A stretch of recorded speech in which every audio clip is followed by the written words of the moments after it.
بسم اللہ الرحمن الرحیم۔ اور قرآن مجید نے تمہیدی مقدمے میں یہ بات کہی ہے، یا ایھا الذین آمنوا، اے ایمان والو۔ اس علم کو کہتے ہیں وجوہ الخطاب۔ فن تفسیر میں اس کا نام ہے وجوہ الخطاب، ان اسٹائلز آف ایڈریس۔ جس وقت کوئی خطاب کا انداز اختیار کیا جائے تو حاضرین کو بات سمجھ آ جاتی ہے یہ اس سے کون لوگ مراد ہیں۔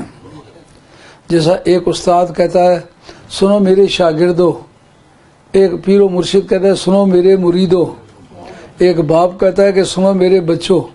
اس کا مطلب جن جن کا نام لیا ہے وہ مراد ہیں۔ تو روزے کا خطاب اللہ تعالیٰ نے بے ایمانوں کو کیا ہی نہیں، فرمایا کتب علیکم الصیام، اے ایمان والو تم پر ویسے ہی روزے فرض کر دیے گئے ہیں جیسے پہلے لوگوں پر کیے گئے تھے۔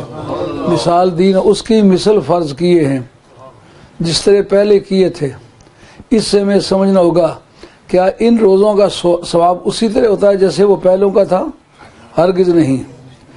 ان روزوں کا وقت اور ان روزوں کا وقت آپس میں ایک جیسا ہے؟ کہا نہیں۔ اور ان روزوں اور ان روزوں کا جو آپس میں تسلسل کا سلسلہ ہے وہ کوئی نظام شمسی کے تحت ہوئے ہیں، لیکن یہ نظام قمری کے تحت ہے۔ خود بخود سردی سے گرمی، گرمی سے سردی، بہار سے خزاں، خزاں سے بہار۔